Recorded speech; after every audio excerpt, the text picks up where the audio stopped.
on va aller dans le concret au concret.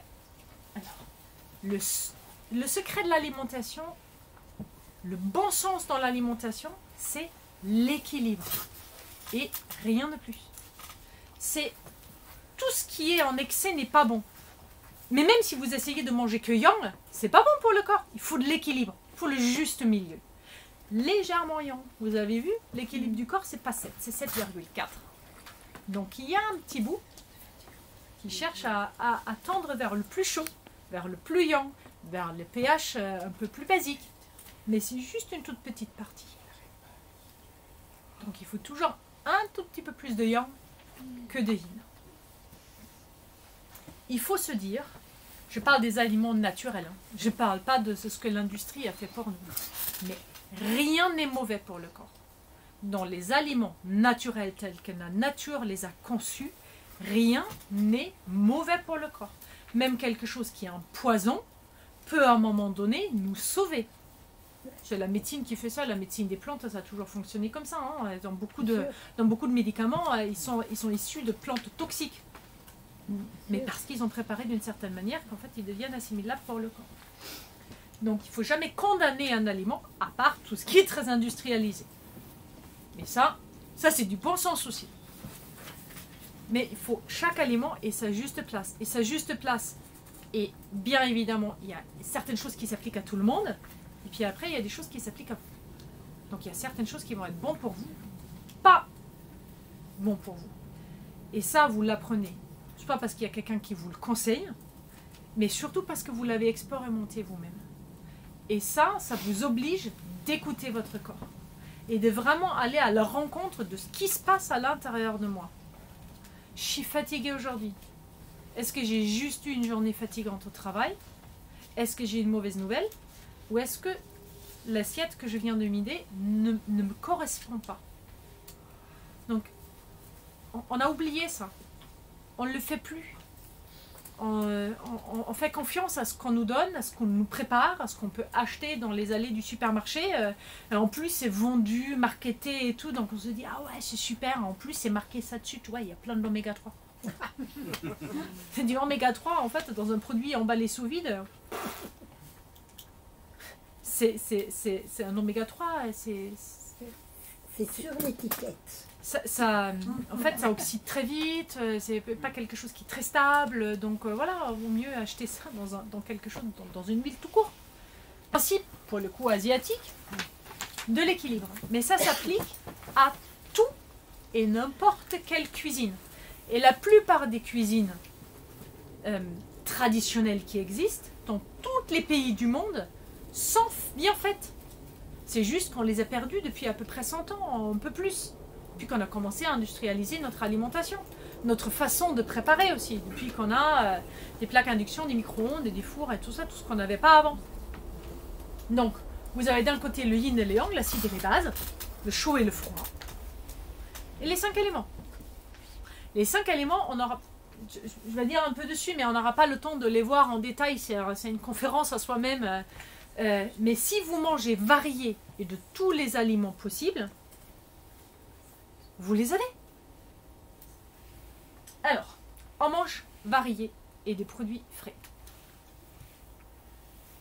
Et surtout, dans quasiment toutes les cultures asiatiques, vous avez encore ça. Ils cuisinent.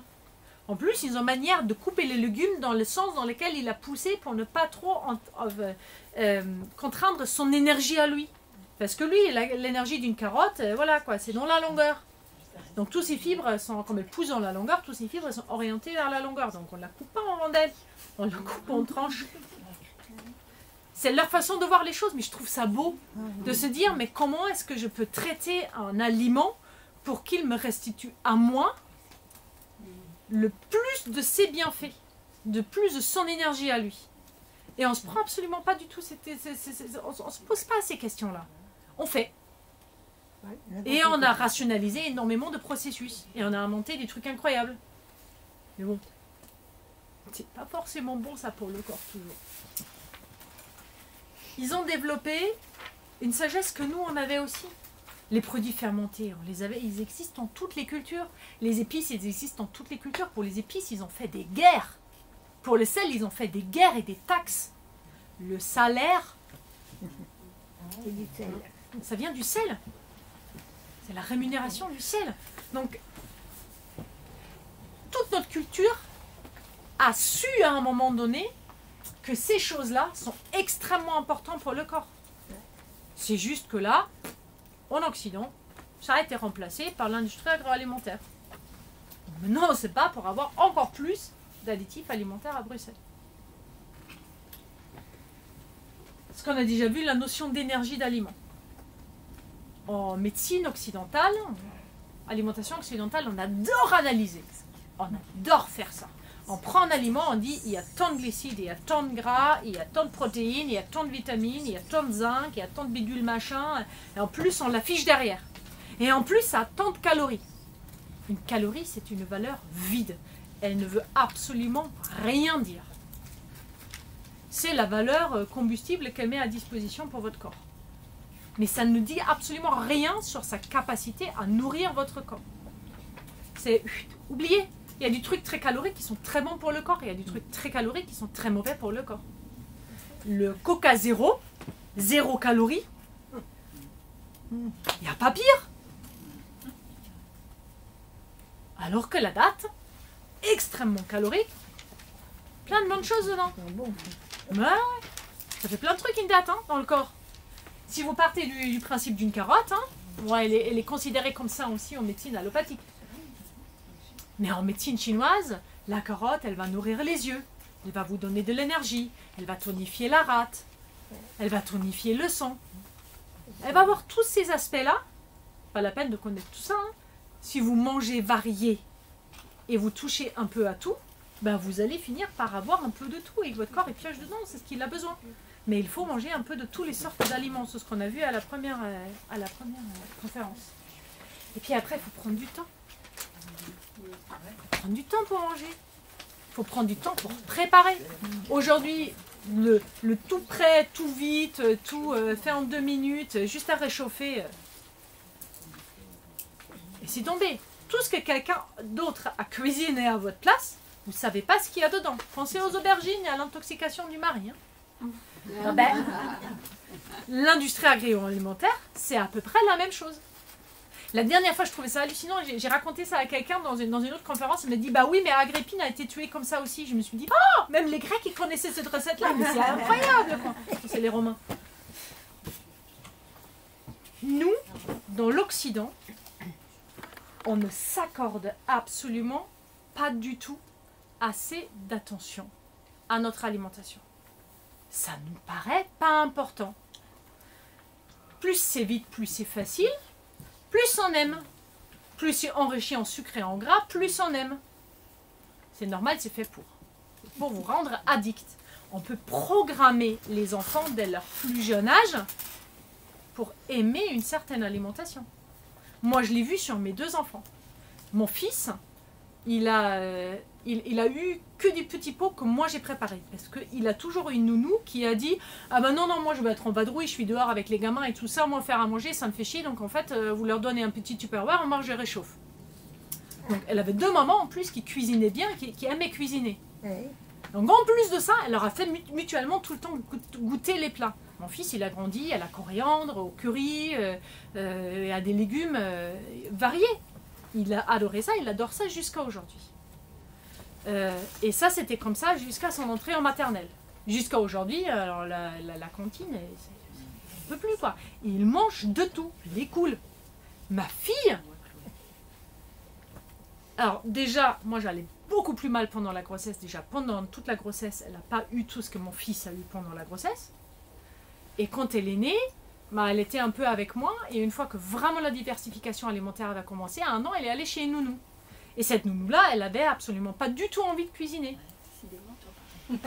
Ouais, mais en fait, elle voulait pas non plus que moi je cuisine quelque chose pour ma fille. Donc c'était petits pois carottes, pâtes, jambon. Ma fille, elle n'aime rien. Elle est fortement attirée vers ce genre de produits. Mais parce que tout son corps a été conditionné à ça. À l'époque, c'était qu'il y a 10 ans, j'étais contrariée par ça. Mais je n'avais pas la conscience à quel point ça allait impacter la vie de ma fille et la mienne d'ailleurs aussi, parce qu'aujourd'hui, je discute chaque plat avec elle. Ceci dit, chez moi, elle n'a pas le choix. Et nous avons perdu cette notion de prendre soin de notre corps en nous donnant quelque chose de bien à manger. Aujourd'hui, on s'est dit, tiens, aujourd'hui, je vais me faire plaisir. Allez, aujourd'hui, c'est coca et glace. Non, mais depuis quand? Alors, c'est plaisir parce que c'est une notion qui vous a été inculquée par l'extérieur. C'est ça, c'est bon. Et ça, c'est... faites-vous plaisir, c'est le moment, c'est toutes les images qui sont véhiculées avec le marketing aujourd'hui, qui vous disent que tel produit ou telle sorte de produit, c'est lié à un moment de plaisir. Mais non, un moment de plaisir, c'est de prendre soin de soi.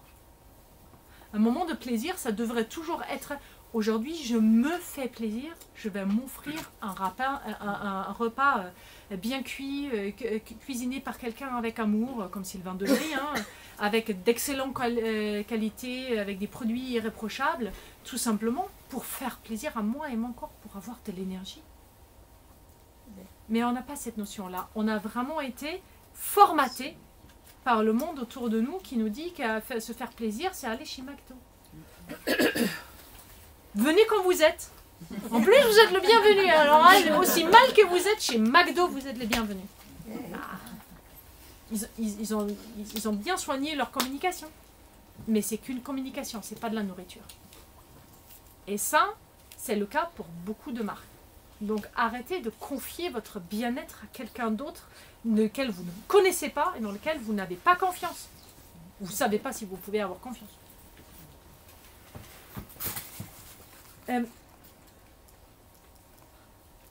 Vous ne pouvez pas vous dire « je n'ai pas assez de temps » ou « je n'ai pas assez d'argent pour bien manger ». Vous ne pouvez pas vous dire ça. C'est impossible. Et bien manger, ça ne coûte pas cher. Je veux dire, même chez Lidl, même si la qualité des produits n'est pas la même, et que éthiquement, c'est compliqué à défendre, mais même dans ce genre de supermarché, à très bas prix, vous pouvez bien vous nourrir. Vous pouvez trouver des pâtes complètes, vous trouvez de l'huile d'olive, vous trouvez des œufs et vous trouvez des légumes. Mais il faut les cuisiner. Vous trouvez des lentilles, des pois chiches, ça ne coûte rien. Mais il faut avoir du temps. C'est très important parce que, prenons l'exemple de la pomme, c'est un très joli exemple. Et Élise Lucet, non, c'était avec la tomate, mais bon, pour la pomme, c'est pareil. Ils ont fait des études et ils ont montré qu'une pomme qui pousse dans un jardin chez votre grand-père, et une pomme qui a été faite dans une pommerie en France, dans le sud, à traitement intensif, le truc que vous achetez au supermarché, bah, la différence c'est de 1 à 50 de nutriments. C'est-à-dire vous devez manger 50 pommes industrielles pour avoir la même valeur nutritive, vitamines et tout ça, pour une pomme du jardin. Donc choisissez vos circuits. Ne faites pas confiance à ce que vous vend, ce qui est beau, joli, brillant, avec un sticker dessous Pink Lady. C'est très joli. En plus, le sticker, ça plaît aux femmes, parce que c'est les femmes qui font les courses, c'est pas les hommes. Enfin, il y a beaucoup de femmes qui font les courses. Voilà, et comme c'est les femmes qui choisissent les choses bonnes pour la santé, et les pommes, et parce qu'il faut manger des fruits, bah, en fait, ils ont construit un sticker qui plaît aux femmes. Voilà, c'est que du marketing. C'est que même la pomme, c'est que du marketing. Donc choisissez des circuits courts, choisissez des AMAP, des magasins bio, des cueillettes. Ici, vous avez quand même tout autour de vous. Et nourrissez ceux qui ont envie de vous nourrir, avec une bonne alimentation et avec un bon produit. C'est tellement important et votre futur, il est là-dedans. Ne vous dites pas, non mais en fait, non mais j'ai pas le temps de m'occuper de ça. Mais vous devriez avoir que du temps pour vous occuper de ça. Parce qu'une fois que vous aurez plus assez d'énergie, que vous seriez malade, mais en fait vous prenez tout votre temps, vous vous occupez de votre foutaise de maladie, quoi. Ça vous bouffe du temps et de l'énergie vitale et du plaisir. Vous pouvez plus voyager parce qu'en fait vous avez trop de problèmes du côlon. Vous pouvez plus marcher parce qu'en fait la sciatique et le problème de hanche et l'ostéoporose, et ça vous range. Et bref, vous n'arrivez plus à dormir, donc en fait vous dormez pas, vous êtes fatigué. Vous pouvez plus manger tel truc, parce que en fait ici, au niveau digestif, plus rien ne va. Vous n'arrivez plus à mâcher correctement parce que vous avez quasiment plus aucune dent. Mais il n'y a pas de « je n'ai pas le temps de ». Ça ne devrait pas avoir lieu. On ne peut pas dire je ne peux pas m'occuper de ça. Et vous avez une responsabilité envers vos enfants qui sont encore là, à les éduquer, à leur montrer que c'est important. Et que de temps en temps, on peut faire vite quand il faut que ça aille vite. Mais que la plupart du temps, il faut investir du temps. C'est investir du temps en vous. Et ça, on a perdu ça aujourd'hui. Toute cette partie du bon sens, mais ça devrait juste être ça. Mais vous ne l'avez plus. C'est compliqué, hein. Moi, je cuisine matin, midi, soir quasiment. Si des fois j'ai pas le temps ou j'ai pas envie, mais j'ai développé assez de recettes qui vont très très vite. Et du coup, ça me met 20 minutes à cuisiner et encore, ça me laisse le temps. Mais je l'ai fait tous les jours. C'est très rare que je m'assoie avec un bout de pain d'une qualité reprochable, le vin, bio, tout, pour manger quelque chose vite fait. Et surtout mon corps, il me le fait payer. Et je me suis dit, j'y vais aller... un Big Mac pour le plaisir. Je me suis dit, j'ai assez bien fait pour pouvoir me permettre de temps en temps une connerie. Alors ce dernier que j'ai mangé, ça remonte. Hein, et longtemps avant, j'y étais pas. Mais vraiment, je trouvais ça pas bon.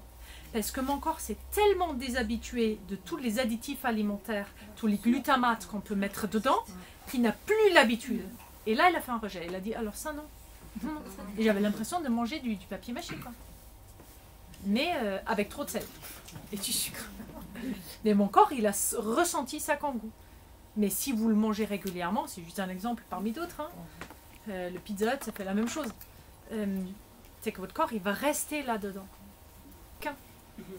C'est pas un modèle qui s'échange.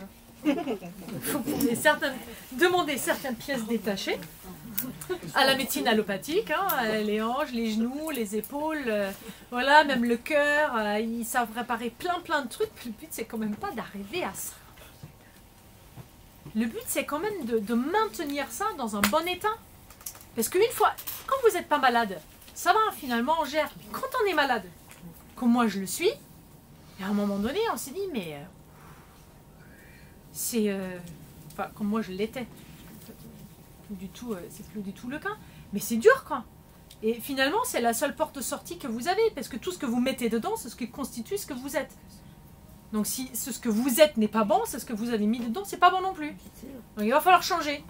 Et c'est tellement simple, mais c'est très compliqué pour beaucoup de gens. Changer l'alimentation. Ah non. Il faut que je supprime les produits laitiers. Je pourrais pas. Jamais je pourrais. Là, j'en ai plein, hein. Quand je dis aux femmes, non mais il faut arrêter de manger des fruits, hein, c'est un par jour et plus de fruits. Mais je me nourris que de ça. Bah oui, ça se voit. C'est pas toujours bon.